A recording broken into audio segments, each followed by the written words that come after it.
Wait a minute, Doc. Are you telling me that you built a time machine out of a DeLorean?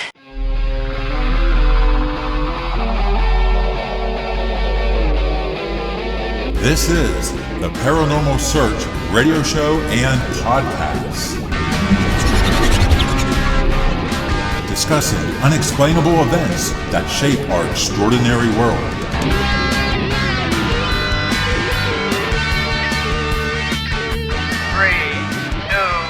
One, fire!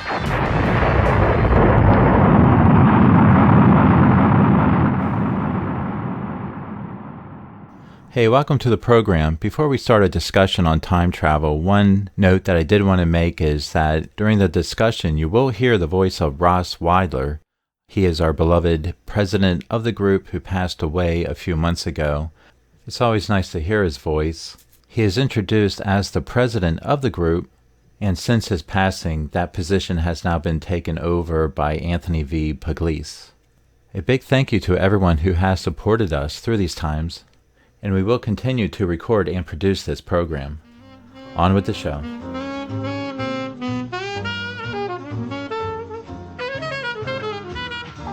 This is the Paranormal Search radio show and podcast. My name is Jeremy, and tonight we are talking time travel with Anthony V. Pugliese. Anthony is a member of Paranormal Search. His career is in customer service that pays the bills and supports his writing. He is a writer of short stories and poems. You can find a collection of his short stories in a book called All Things Wicked. It is available in all bookstores. And the co-host for this evening will be Ross Weidler. He is the president of the Paranormal Search of Pennsylvania. And we are now handing over the mic to Tony. Okay. Thanks, guys. It's nice to be on the show again. We're going to do something. This is something I've wanted to do for the longest time. One of my favorite subjects is time travel. And is time travel real? Well, let's start with the idea of if time travel is real, how would you guys define time? Ross, how do you define time? Looking at a clock. There we go. Well, that's close. How about you, Jeremy? I don't know. Now, time is paraphrased. If I paraphrase from Webster's definition, Webster's definition is the infinite continued progress of existence and events that occur in apparently irreversible succession from the past through the present to the future. Now, aside from the interpretation from the dictionary, time is referred to as a fourth dimension, along with three spatial dimensions. And scientists like Einstein, Stephen Hawking, Carl Sagan have all racked their brains with theories and opinions about time. Now, do we exist in a bubble in a much larger pre-existing area of space-time called the multiverse?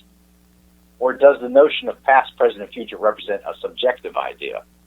Well, a theoretical physicist named Carlo Rovello suggests, as written in his 2018 book, The Order of Time, that chronology and continuity are just a story that we tell ourselves as human beings in order to make sense of our existence. Time's an illusion and just a perspective. It's not really a universal truth at all. It's a point of view humans share as a result of our biology and our evolution, our place in the earth and the planet's place in the universe. And now a stone, for example, is really an event taking place at a rate that we cannot register.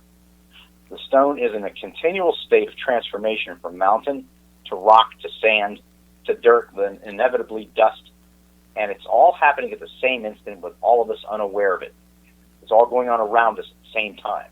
Like Einstein also theorized, the past, present, and future are all equally real, and they're all happening all simultaneously, all at once. There's a scientist that made me titter when I looked at her on Facebook. I really laughed at what she had to say, but because I kind of agreed with her.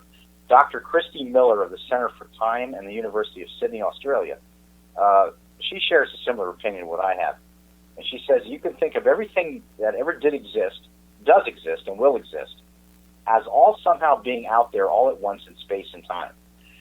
Dinosaurs are all out in the past, and they're all walking around us at this very minute. We are all doing all present tasks we're doing right now, and the future is also playing out in space-time as well. So all these things are happening right the very instant you, me, and Ross are talking at this moment. And I know that might be hard to wrap your head around. It can be very hard. It's very difficult. Let me ask you a question. What got you interested in this? Well, I remember back in the day, years ago, when I first started writing science fiction stories, which is something I always wanted to be a scientist when I was a kid. Just wasn't smart enough. But the thing is, that was one of the vocations I had, an idea I had when I was a kid, to be a scientist. And I wondered, there were always some things I wanted to go back and change. If I wanted to go back and change something, like, I remember one time I got into a fight with somebody, and I hit this person with a lunchbox. And I wish I would have gone back in time and tried to change it and try to come up with a different thing, because the person ended up with stitches. The guy was picking on me, so I hit him with a lunchbox and cut his head open. I was just a kid, but I figured, boy, if I could go back in time and change that, I would, because I really didn't want to hurt somebody. I lost my temper.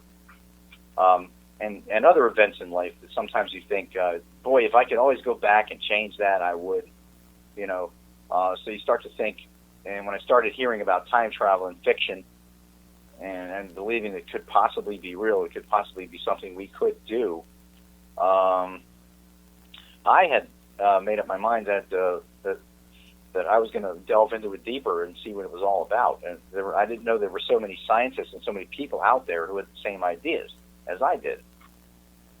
So, but it just became a fascinating subject in the 1980s with movies like Back to the Future, Time Cop, and such. Time travel was a common theme, and it was just something just very interesting.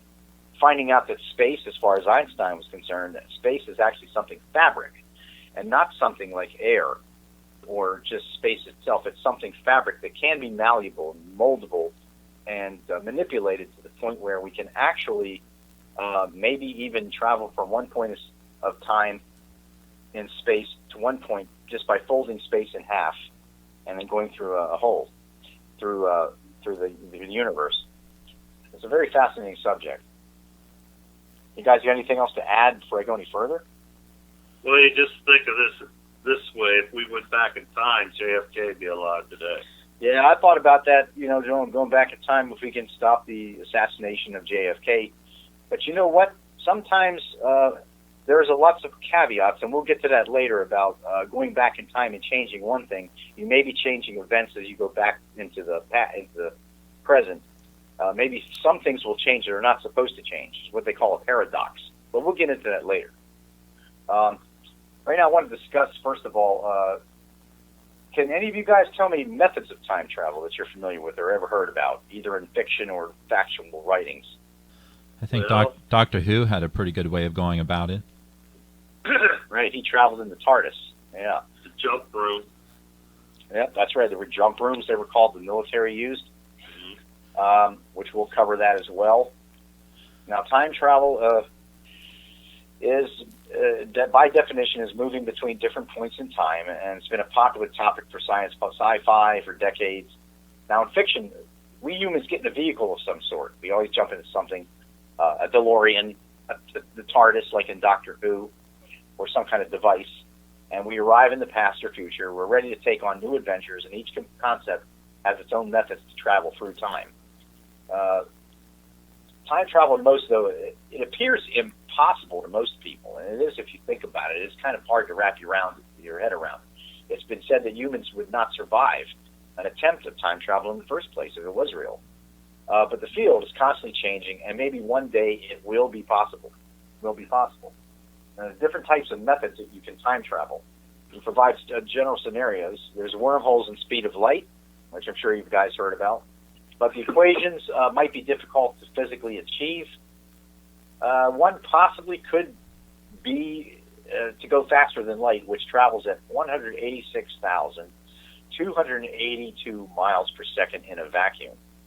Einstein's equations, though, they show that an object at the speed of light would have both infinite mass and length of 0, and you'd be crushed by space, which to him is considered a physical mass, like we mentioned earlier. Wormholes are said to collapse very quickly, and would only be suitable for very small particles anyway, not for someone the size of a human being. That technology would need to create an artificial one here on Earth or in space from a ship capable of traveling back and forth in time. And like they show in some TV shows and some books, you're able to create a wormhole in your bedroom or in your basement, and you just get sucked right into it, and you're sucked up into the past, if that's possible or not. But you may be crushed.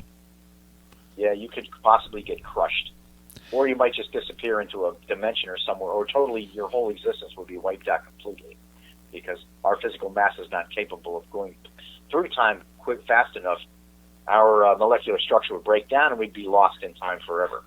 When you talked about a wormhole or whatever into your house or something like that, there's a family called the Eckhart Family that had these appear in front of their fireplace, and a reptilian comes out.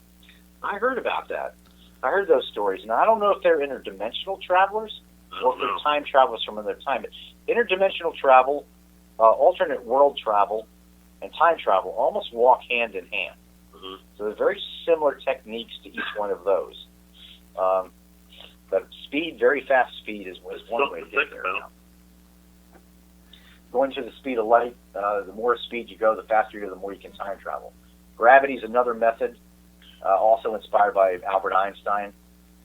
His theory of general relativity. The stronger the gravity you feel, the slower the time moves.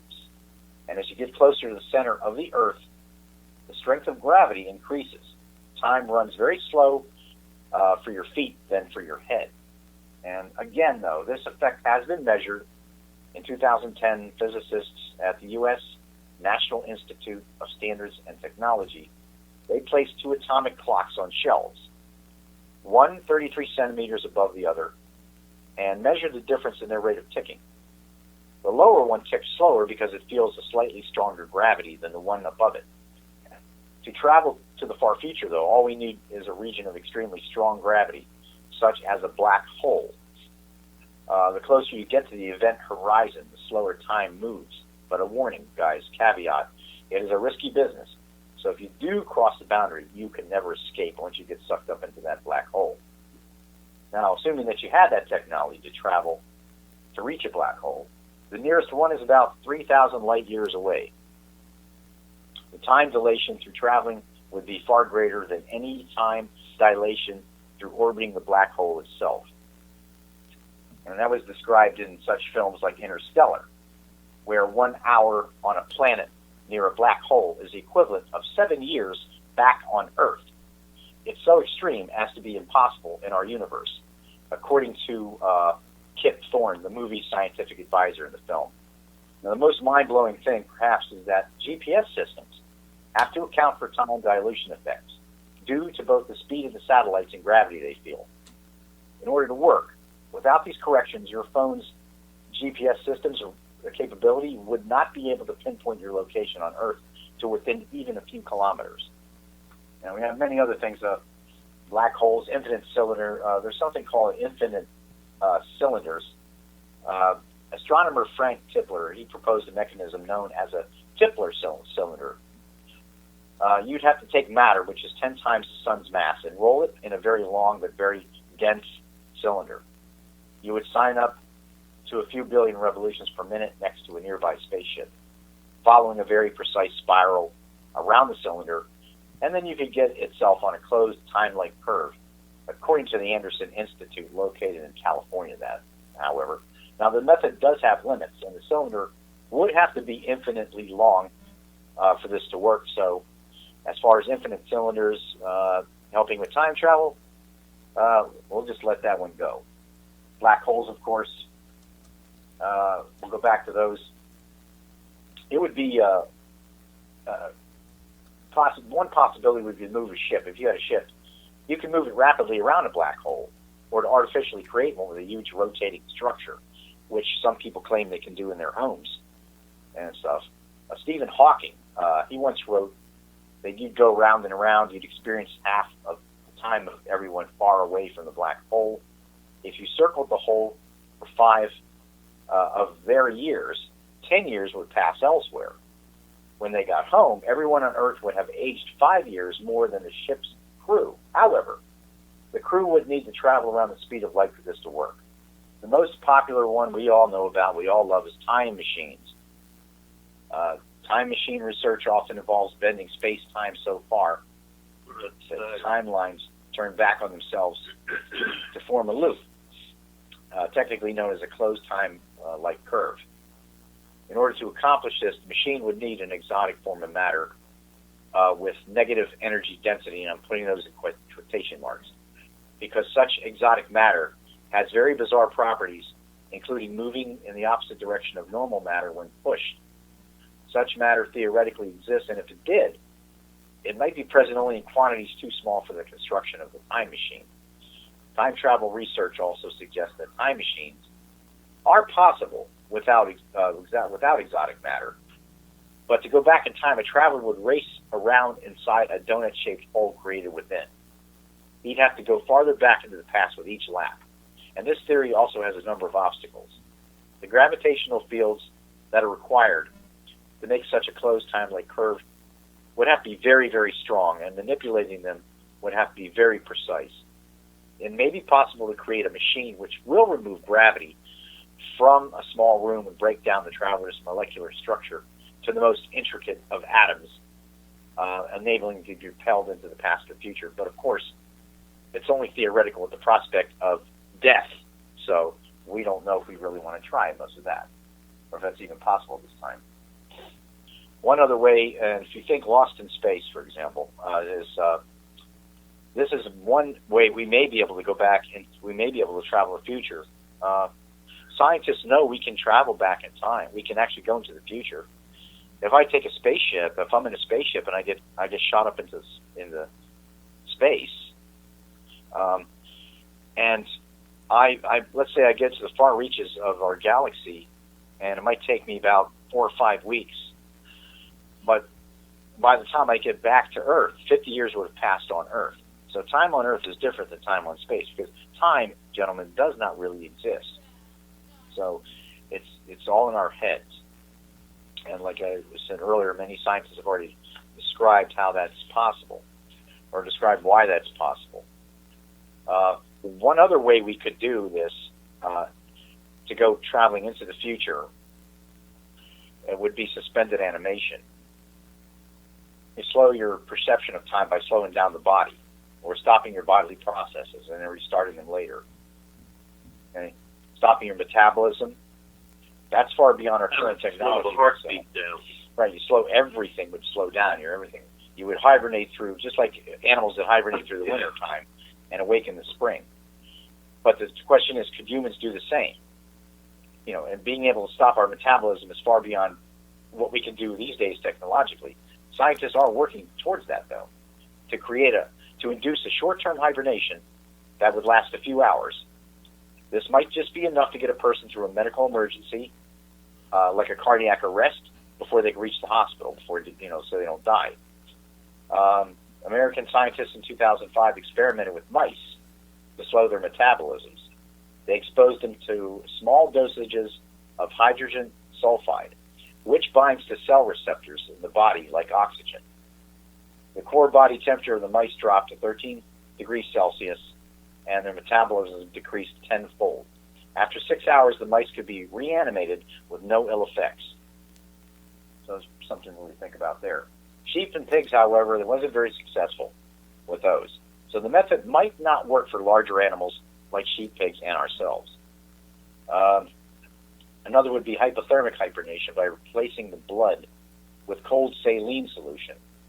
This has worked on pigs and was undergoing human clinical trials in Pittsburgh, Pennsylvania. Also, freezing the body using cryogenic technology would work, but there's a chance the traveler would not survive the freezing process. So there's time crystals. These are highly classified research that's being carried out by the Pentagon, DARPA, the Defense Advanced Research Projects Agency. This newly discovered state of matter called time crystals, it's been given this research saying that these crystals are under the project code name of driven and non-equilibrium quantum systems. The term time crystals has long been associated with science fiction, however, but in reality, the crystals are unlikely to hold the key to time travel, but instead may trigger major breakthroughs in new forms of quantum computers and other technologies like atomic clocks, which work with GPS precision, even in GPS-denied environments. We're going to talk about some other methods here. Let's field any questions you guys might have first on any subject or any questions you might have. Yeah, my question is, what the heck are you talking about? Yes, I know. I know. I mean, I look at these things, I read these things, and I say, oh, my God. I mean, this does go over your head. It really does. Mm-hmm. But the more I learn about it, I find more interest in it, the more research I do. We've heard many things in fiction about interstellar, the tesseracts, using geometrical shapes. It's a four-dimensional analog of a cube. And using, in the movie, the astronauts can travel because the vessel that represents time is a dimension of space more than a gyroscope does. Similar concept is expressed in a couple books. There's a book called A Wrinkle in Time by Madeline Lee Engel. Time is folded by means of a tesseract, by this type of geometrical shape. And however, the book also uses supernatural beings to make this traveling possible. And I show a picture of it here, too. Doctor Who, of course, we talked earlier, uses the TARDIS. The time and relative dimension in space is what TARDIS means. The device uses extra-dimensional vortex to go through time, while the travelers inside feel time passing quite normally, which is what we're trying to achieve, or what scientists think they may be able to achieve one day. Within that TARDIS, though, the interior is massive in relation to the exterior phone booth, and it almost sounds like a lot of like UFO sightings in which people have claimed that they've gone inside small UFOs, but the rooms within seemed larger than life, than what the outside was. And we talk about H.G. Wells, the time travel, the time machine, the DeLorean from Back to the Future, and Mr. Peabody's Wayback Machine from Rocky and Bullwinkle Show. Oh, man. Why did I not think of that? Yeah. The time travel, they called it the Wayback Machine. Mm-hmm. Harry Potter, she had a small watch that she was able to manipulate time going back and forth. What's her name? Hermione Granger, the character from the Harry Potter movies. I believe in the third one, The Prisoner of Azkaban, she had a little watch that would allow her to be able to go backward in time and make it to class on time and stuff like that. So when it comes to Hollywood movies and stories, for the most part, they're talking about time as a linear fashion, and it's kind of like hitting the rewind button, and you're able to go back a few years, like as seen in Back to the Future, or to go forward. But if all time is happening continuously at the same time, is that where wormholes come in, where you can kind of jump from one dimension to another? Well, it's said that no matter what method you use, past, present, and future are always, like right now, this very minute, there are things happening around us that we can't see as human beings because we live on a physical plane. Like right now, this very minute, dinosaurs are walking the earth. There is no past. There is no future. There is no present. Everything, it's all happening at one time. But because we're bound by our flesh and by physical things, everything in this room right now is being created, is being broken down and destroyed, and is being recreated again in a different method. Like a mountain, for example, when I discovered earlier, a mountain can be broken down into rock, and then broken down into sand, and broken down into dirt. And we're seeing the birth, the death, and the reconstruction of a mountain. Human beings are only seeing the actual thing. It's really hard to really describe how this is, but I kind of think I understand what some of these scientists are meaning, especially Einstein and Ravello, when they talk about that. When I look in front of my desk right now, I'm thinking that I can actually picture this desk eventually warping and falling apart as years from now. But time makes things wear down. It's time that causes you to have to buy a new car all the time. It's time that wears out appliances that we use. But does time really exist? I mean, how long does a car really last? Does it really last 12 to 20 years? Or is that only in our concept of time? Right. You know, how long does a human being live? Does a human being really live 60 years, or does it only seem like 60 years to us? I mean, if you look at the pets that we've all had, all of my pets, I've outlived every one of these pets.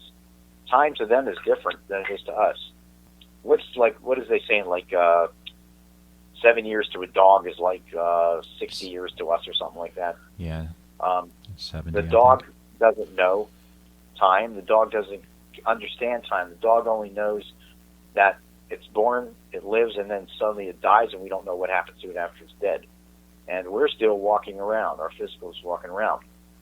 But this is very, very difficult subject to wrap yourself around unless you really.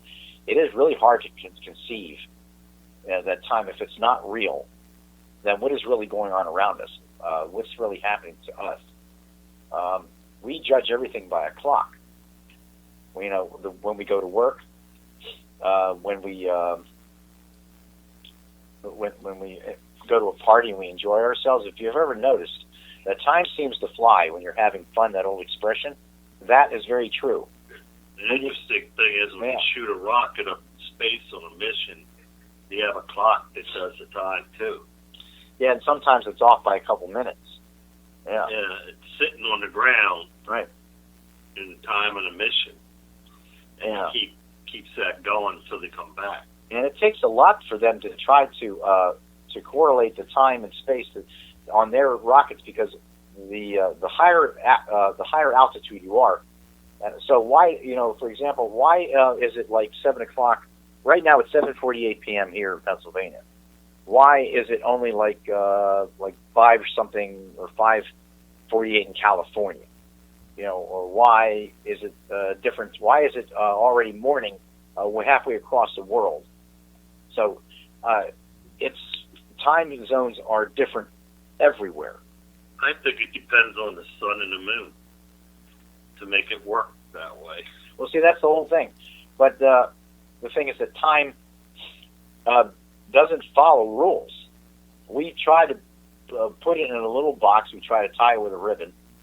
And, as far as we're concerned here right now, it's 7:48 p.m., but somewhere around the world it's morning. And somewhere else, it's only like 5 o'clock in the afternoon. It's someplace else.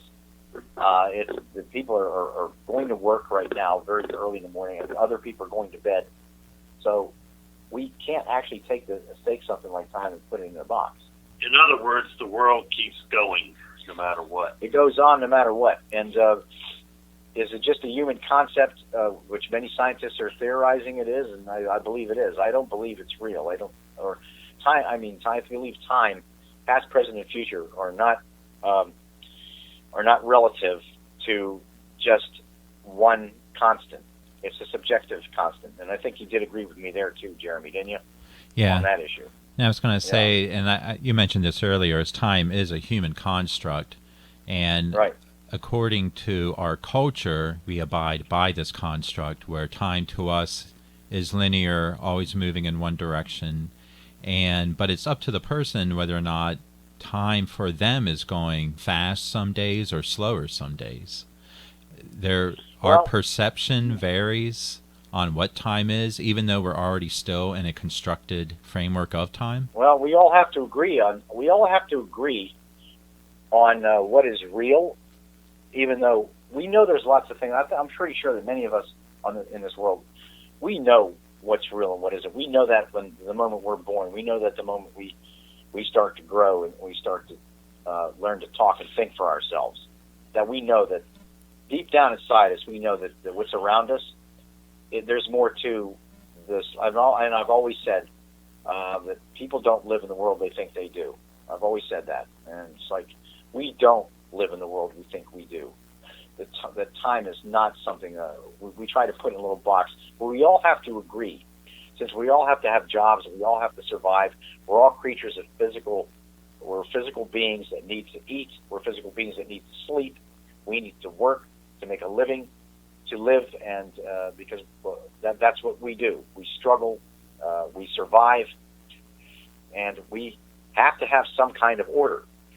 So we have put time in the manner of a box with hands and numbers and gears and counting down the minutes of the day. I know sometimes when I'm at work, when I wasn't working at home before, when I was at work, the day would just drag and drag and drag. But I know if I was somewhere I wanted to be, like a party or a celebration, the time would fly by like only 2 hours, when actually in reality 7 hours have passed. And I'm like, oh my God. Because you're preoccupied. You're preoccupied. Yeah. So that tells you right there, when you walk outside of your human boundaries of thought and your human boundaries of what you know and what you believe, you're suddenly thrust into something else. You're saying, boy, I can't believe that 7 hours have passed. That's that one part of your human psyche that says within yourself, maybe time really isn't real. I've had those things. I've had things like that happen. But when you think about it, when you reach down deep within that human part of yourself that's annoyed that you have to sit at work for 7 hours, them 7 hours feel like 7 freaking days sometimes. I'll tell you. And but because you're thinking about it. But when you're at a party, you're having fun, you're doing something fun, and things just fly right by because you're not thinking about leaving. You're thinking about living for the moment. But does the moment really exist? It flies by quickly. You can smash your head against the wall thinking about this stuff all the time and trying to figure out how this works. But we have to have, us being human beings, we have to have some kind of order in the world. Somehow we've been put, we basically have been taught. We're taught what to believe. We're taught what we're supposed to know.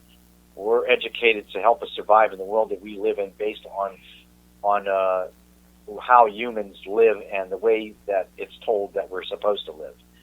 And I think learning about time and living amongst time and setting your alarm clock to go to work at 1 minute, going to bed at a certain time, eating at a certain time, this is what we're conditioned to do.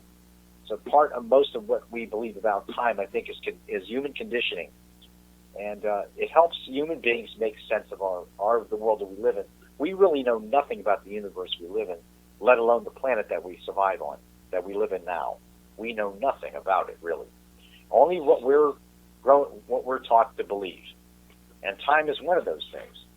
Here's an example. You take an eclipse where it blocks out the sun during the day. What do animals do? They get ready to go to bed because it got dark. Right, because that's the conditioning, because they think it's night. Yeah. So we, in a way, do the same thing. I mean, I know I get more tired in the wintertime than I do in the spring and summer because it gets dark very quickly. And I can tell you that right after work, I'm sitting on the couch after I eat, and I'm already out cold on that couch sleeping because it's already getting dark, and my body says time to sleep. Well, in the spring and summer, I rarely ever take naps or sleep at all. It stays daylight. Here in Pennsylvania, it stays daylight till 8 p.m., and I hate daylight savings time. I just leave it alone, please. But still, sometimes daylight savings time still catches up. Now, here's an interesting question that was also given to me one time. How to answer that question is, just because the sun comes up, the sun goes down, could we still be the same day all the time? Well, that's what we're saying. There is no such thing as days and time. They don't exist. We've created these things to structure our lives around. There's a Monday, Tuesday, Wednesday till Sunday, and then there's 24 hours to a day, and there's 60 minutes to an hour. We structured all of this so we could survive. What would happen if we didn't? Back in the old days, back in the days of the Grecians and other civilizations, used things like sundials, where they would place a rod in the ground, and the shadows flying around would tell them what part of the day it is. But all it really told them is whether it was, when the sun was going to go down. They knew when the sun was going down that it was time to, eat, or maybe even later go to bed when it started to really get dark. They knew when the sun came up and they saw the shadow of reaching a certain part. The sun always rises in the east and always sets in the west. So they've known from that time period that when the sun rises in the east, they know it's time to get started with their day, or however they measure that day. And they know when the sun goes down, it's time to to do whatever they need to do for that time period. So we structure everything around some kind of device or some kind of machine that helps us understand our how we would structure our lifestyle as human beings. And a lot of that has changed over the thousands of years that we've been here. But did we ever think about it that way, though? No matter whether the sun rises or sun sets, it's always the same day. I'm pretty sure there probably were a lot of cultures that believed that. There were many that... How can that change? There's lots of theory. Don't forget about all those theories about and some of the things that were found in some of these civilizations where they believed that they were able to go through time doors and travel through time or through other dimensions or alternate worlds. And not only does the Earth, maybe past, present, and future, but we also have many different realities. There may be a reality in which we never won World War II. There could be a reality out there in which maybe right now we're all like bowing down the swastikas and stuff. Maybe the Germans won the war. Maybe the Twin Towers were never destroyed in 9/11. Some other something. Maybe we never used airplanes as a means of transportation because they were dangerous. We determined in this other reality that we're using blimps and balloons for traveling from one place to the other. So all these things do fall into those same categories. Almost certainly, it's like a tangle. It's like a pot of spaghetti. There's just so many possibilities. Well, think of it as you talk about 9/11. People go down there and they can stick their hand out and they feel energy. Yeah. That's really weird. Well, there's energy all around us. Any of you guys familiar with string theory? Who? This is a common theme in the comedy show Big Bang Theory, where Sheldon, I guess I call him an Asperger's genius because that's what he reminds me. It's like he has Asperger's or something. But that guy, it was always talking about string theory and always coming up with new theories. But the whole idea of string theory is when you break something solid down to its most purest form, what you get after you break down all the atoms, all the neutrons, all the protons, you break those atoms down to their smallest molecules, down to the smallest denominator. Everything solid is, including us, is a series of little electrical dancing strings that are rounded, dance around. They don't know time at all. There is no time. Those little magical dancing strings just bounce around. They don't form anything. They don't do anything. They don't follow the concepts of time. They don't follow the concepts of space. However, they are part of the molecules that create the atoms, that create the physical everything that we have in front of us. This my table, this computer, that bed, my body, that piece of glass over there. Everything around us is made up of all these molecules. But you break them all down, and they're nothing more than just dancing little electrical strings. And they've been happening, and they're happening now. They've been happening before, and they're going to be happening for a very long time. And no matter even what happens to the Earth, whatever occurs to this planet or the planets around us, everything is made up of these dancing little strings. If you break everything down to it. Of course, a lot of this is theoretical, but they don't subscribe to the concept of time. Atoms and molecules don't really subscribe to the concept of time. And if you also see that if you see how much things changed, everything that we build, no matter what we build in this world, no matter how we try to cover it up with as much cement and roads and automobiles as possible, nature will always take over. And time is different to nature as it is with plants and trees. We never really think of those things as living things. We don't think of the Earth as a living thing, but they are living things. They're just on a different time zone than we are. They're a different type of living thing. They can think just like we can, and in some cases they can register pain by giving off odors.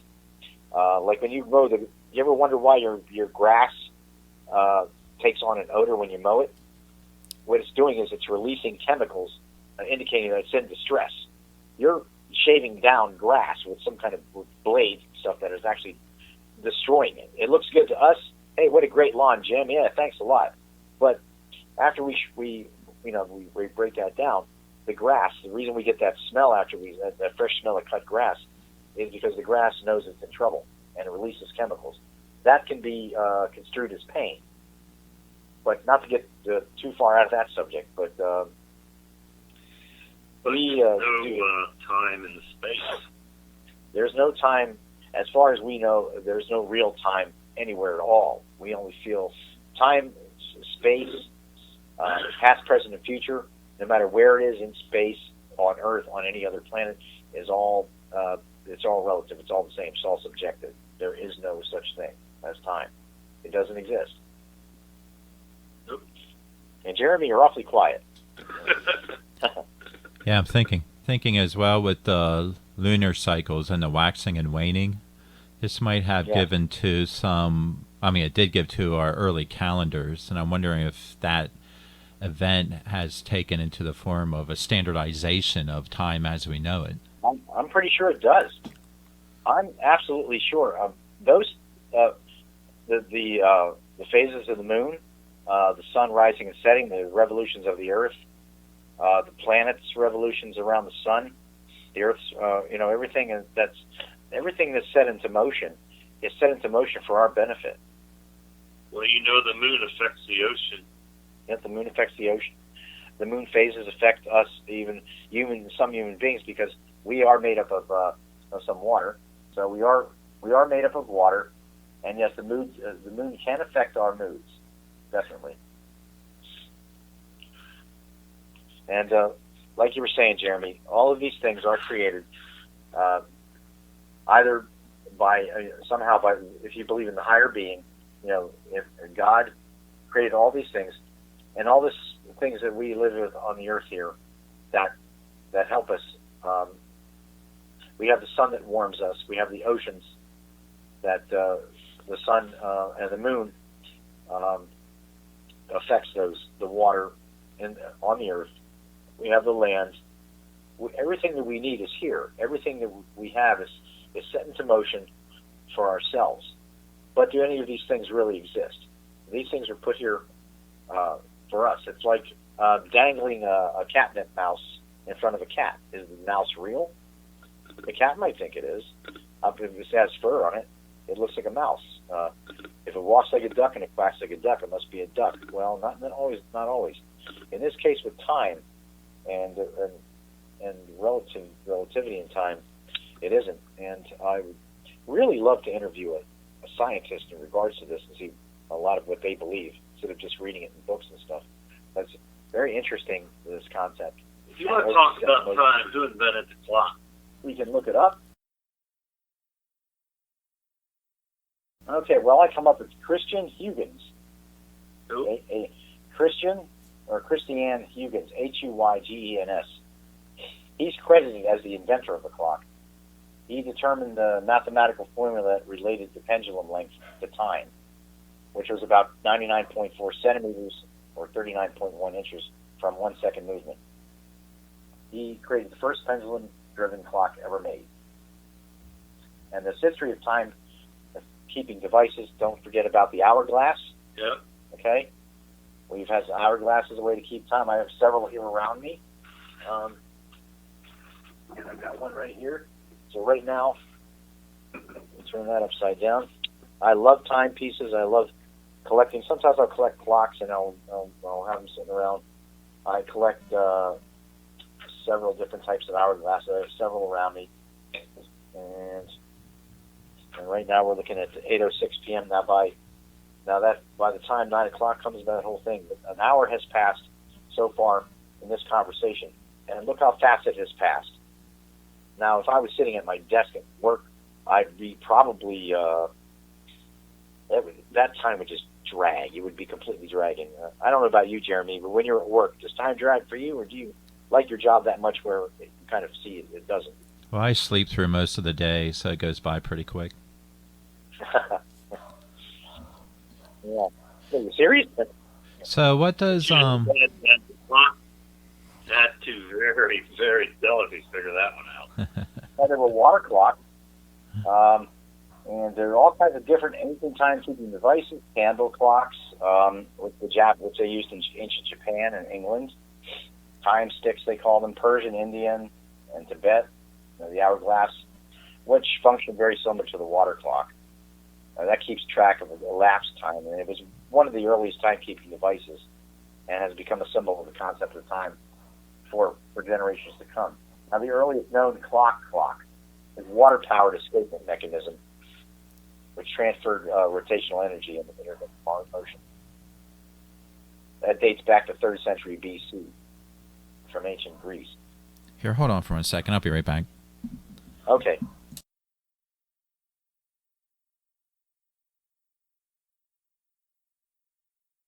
If we wouldn't have time, we wouldn't know when to do this show. That's right. You know Like I said, we all have to put our lives in order. Like, how would we know? We have to make a determination as to what time on a face clock we have to be somewhere to go to work. Some people have to go to work at 5 in the morning. They got to know when to get up so they can be ready by 5 in the morning, so they're at work and at their desks or at their jobs or their construction sites or whatever they do or what have you. But yeah, we all have to be in agreement as human beings, since everything is set forward for us. And because human beings do have some ingenuity, we were able to create clocks, and we're able to make our lives a lot easier by being able to know when to leave the house, when to come home, when to go to bed, when to eat, which a lot of people think that there are many people out there who would argue that we're slaves to time, but we have to be, because we don't have any real concept of what time really is, so we have to structure it as human beings the way we would structure it. So when witnesses will say they see such things as dinosaurs or even traveling unidentified flying objects, are they perhaps seeing something from another time? That's a very good question. In fact, I've always believed that. I've always believed that theory, that if I'm sitting here right now and a Tyrannosaurus Rex walks right through me, or something, or maybe something flies, Mm-hmm. you know, not that I'm going to sit here for very long, right, Ross? We're going the other way. But if that would happen, let's say a speeding train came suddenly speeding through here. Now, many people might take that as being a ghost experience, and some people might also take it as an ancient memory or an old memory being played back like a loop, like a video loop. But I think that it's possible that just for 1 second, just for one brief second, I somehow traveled through I stepped through some kind of rift in time where I was able to see a train that was passing through here. Maybe perhaps 100 years ago there was a train track through this entire area where I now live, and there may have been trains going through here. Just for that one moment in time, I was able to see a train that actually existed hundreds of years ago. But to the train, it was all happening right now. To the train, it was already 100 years ago. And maybe the passenger on the train may have saw me and wondered, who's this? Did you see that guy with that strange device in his hand, which would have been my phone or whatever? You know, did you see that? And maybe back at that time period, they're probably writing articles about the mysterious spaceman with the mysterious thing in his hand being seen while on a train. And there have been many stories about people who have actually turned corners in places like, I think there's a city in England where if you turn a corner, people claim that they turned a corner, and all of a sudden all the cars are gone, all the new buildings are gone, and there's people running around with wearing Victorian clothing, and they're traveling with horses and buggies, and they look really out of place around these people. And then when they turn another corner, everything's back to normal. Everything's modern again. So I do believe that we do sometimes maybe do travel through. There are certain times that the time might rip. We might be able to walk through time. I do believe a lot of incidents that happen in Gettysburg are not because of ghosts, but because of ripples in time. That if you go through, I'm driving through the field, and suddenly all these soldiers are fighting around me. You know, and they're probably wondering what the hell I'm doing in the middle of the field in this giant device rolling around, and maybe I might end up in a newspaper from back in that time period saying there was an unusual incident happened on the battlefield while these men were fighting. And at the same time, we're writing articles about seeing soldiers on a battlefield that took place 200 years or more than 200 years ago. So what you said is known and is quite possible. But it might be happening all the time. They call them ghost trains. I'm sorry, what'd you say, Jeremy? I was going to say, like, things like that might be happening around us all the time, and it's because we're perceiving it is what makes it real. Yeah, I mean, there are people. I think I read a woman one time. She lives on a piece of land that used to be owned by, or used to be inhabited by Native Americans. Every once in a while, she kept seeing Native Americans walking around. You know, the way they used to dress, hundreds of years ago when they were alive, Right. with the feather headset or the feathered, feathery headdresses and the staved with the loincloths and all that stuff. And they're walking around with bows and arrows, and then suddenly they would just vanish like they were never there. So she don't know if she was seeing ghosts or she was perhaps maybe stepped through some ripple in time in which she was actually seeing the past. Maybe that's what ghosts really are. Possibly they're the type that couldn't reach the light, too, that are stuck on Earth. Yeah, they could be ghosts, but in other cases they could be it could be something else. Like, what do we really see? There are stories about Abraham Lincoln still being seen in the White House, taking off his shoes, sitting at the end of the bed, taking off his shoes. Yeah, in the Lincoln bedroom. Yeah. And then people are screaming, Lincoln's in the bedroom. This actually happened to a woman. She saw this. Now, was she seeing his ghost, or was she seeing some kind of opening in time in which part of the past shared itself with part of the present? And somehow, it just intermingled. The stories, if you read a lot of stories in Gettysburg, there's lots of weird things that go on down there. A lot of ghosts. Where people walk into people's homes looking like Confederate soldiers, and they're asking for water, or they're asking for a place to sleep, and then the homeowners maybe turn their head for a second, and that individual is gone. And they can't explain, is that a ghost, or is that a ripple in time, or is that something, some kind of time issue? Right, but that Confederate figure is noticing and conversing with someone of this time. That's right. But don't you think they're converging? Yeah, but the consciousness of the Confederate soldier don't you think they would realize that something's out of place here? I'm sure he does. But see, in his own world, you have to understand that we're thinking something's out of place too. Right. And we're looking at him. He's probably looking at us the same way. I don't know who these people are in this house, but I need water and a place to sleep. He knows things are off. He doesn't realize how bad things are off because somehow he stepped through a time door. Or he really is a ghost. But it could be possible. He could be some kind of a accidental time traveler. That time travel can be achieved without machinery sometimes. It just happens. People always claim to have some very strange things. There was a mummy found one time in I don't know if it was in Egypt or somewhere in the Middle East, that this mummy was wearing normal clothes, like modern people do. And it was wearing what looks to be Nike sneakers or Adidas sneakers. And this mummy was thousands of years old. So where did it get sneakers and modern-day clothing? By mummy, are you talking about wearing wraps? It wasn't mummified in the same care and fashion as any other, like King Tut would have been or something like that, like some of the others, or Ramses, or King Ramses, or any of the other mummies of the time that we found. This thing seemed to be haphazardly wrapped and mummified, and then just it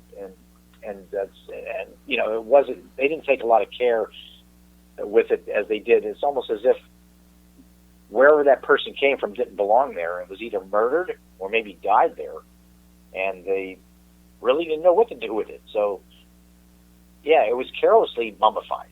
It wasn't mummified like you normally see. So he was wearing Air Jordan. I don't know if it was Air Jordan. I was wearing some kind of weird sneaker that looked very much like Adidas or Nike. How about the aliens shopping in Bosco? a gray shopping in Boston, trying on coats and stuff. Yeah, but It was seen by a woman and her son. yeah, that incident though really didn't have anything to do with time or time travel, but they were trying to say that person had some kind of disease that made him look like an alien. Yeah, but I don't know, man. Who knows? I don't know. But they found things in the past, Jeremy, like embedded in this very old ancient rock was what looks to be one of those old flip cell phones. Oh, okay. Interesting. They've also found a small, very tiny Swiss watch that was found among some ruins that were thousands of years old. And there's a real tiny thing you can wear like a ring. That thing was it was a watch, a really small type of Swiss watch you can wear on your finger that women would wear on their fingers. They couldn't figure out where this thing came from, and they aged it to be almost as old, not to be as old as this stuff, but they couldn't understand what it was doing among ancient ruins. Yeah, you can look up a lot of. I mean, there's all kinds of stories and things they found. All these things, shoes, footprints of what looks to be sneaker prints in ancient ground, that hardened ground, and they can't figure out where that came from because people didn't wear sneakers thousands of years ago.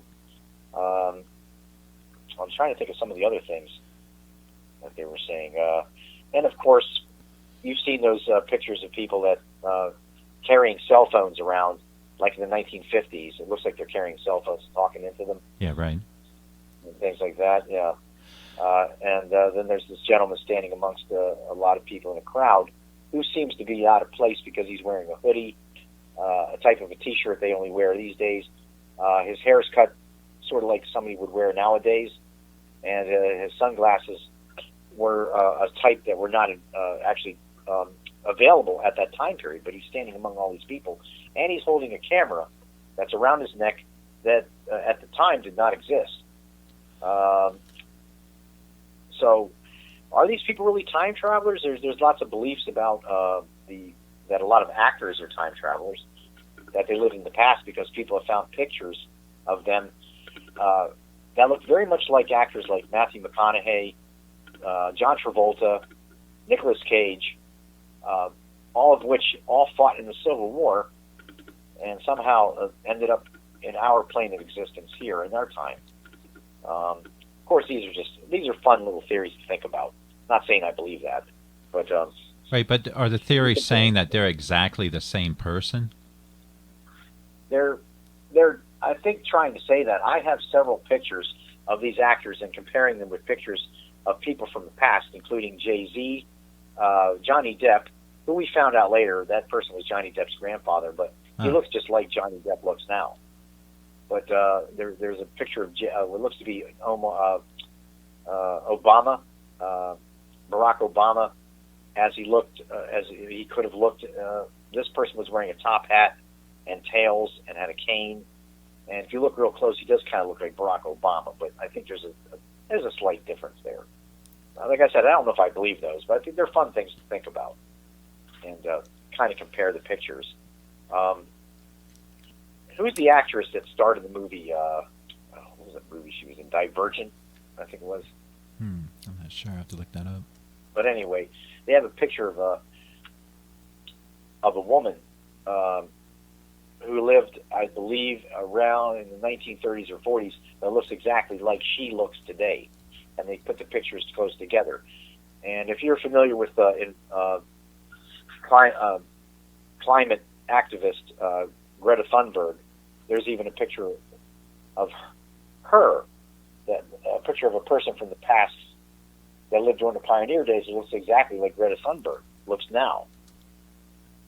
And people are always trying to say that they're, time travelers, that they're living these days, and they're living in the world among us. It makes for great fiction stories if you want to write fiction on it. Whether it's real or not, well, that's up to debate. And when we have things, when you were mentioning about timepieces being found at ancient sites, or among the surroundings of stone that were dated so much older than the timepiece itself, it often at times here in our realm, you will have things that just disappear, and we cannot find them at all. Sort of like where does all the left socks go? Yeah, very good, very good. Because we used to make jokes about cigarette lighters and socks. Somewhere in some dimension, there's piles of cigarette lighters and socks, because those things always disappear. Right. And so you know what? That's possible. Maybe something that when it vanishes, maybe it goes through some kind of dimensional door. If you ever lose something, you never find it again. You don't know what happened to it. So it might and not. Sometimes it shows up in a weird place. Right, and it's not going back in time in a linear sense. It's just going to another spot in time where time at that time is actually in the quote-unquote past. That's possible. Maybe somebody in that exact place where they found that, dropped that thing, and disappeared, and they never found it, and somehow it ended up in the past. That is very possible. Very good. That's really something to think about. Yeah, that's quite possible. So what's it all mean? Like, how do we go about this in our day-to-day life when it comes to thinking of time, managing time, making it work for us in a sense? Do you have any tips on that? Actually, no. I think a lot of what scientists are trying to work on now. There's a scientist now named Dr. Mallard who's trying to work on something that has to do with time travel. Dr. Ronald Mallard, are you familiar with him? You can check him out on BBC News. He's an American physicist.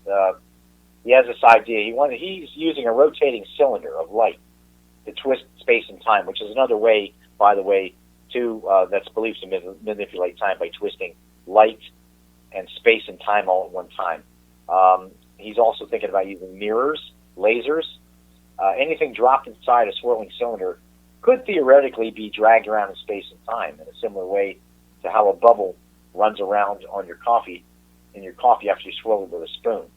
But like you were saying about something falling on the floor and you lose it, I'm wondering if maybe the very action, let's say you turn your body a certain way, you create some kind of a vortex, and then you drop something, and that disappears in the vortex and goes away and disappears.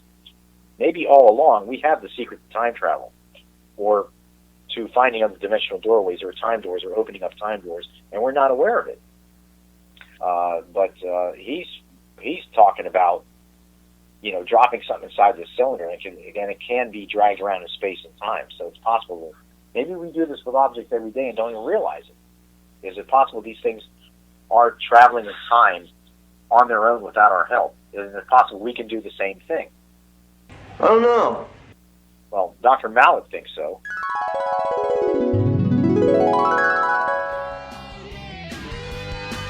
Thank you for joining us this episode. If you would like to attend our monthly meetings, you may do so by visiting the Lower Paxton Municipal Building in Harrisburg, Pennsylvania.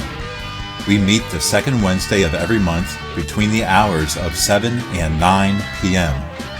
Please visit our Facebook page, that is Paranormal Search of Pennsylvania. There you will find links to our YouTube channel and website.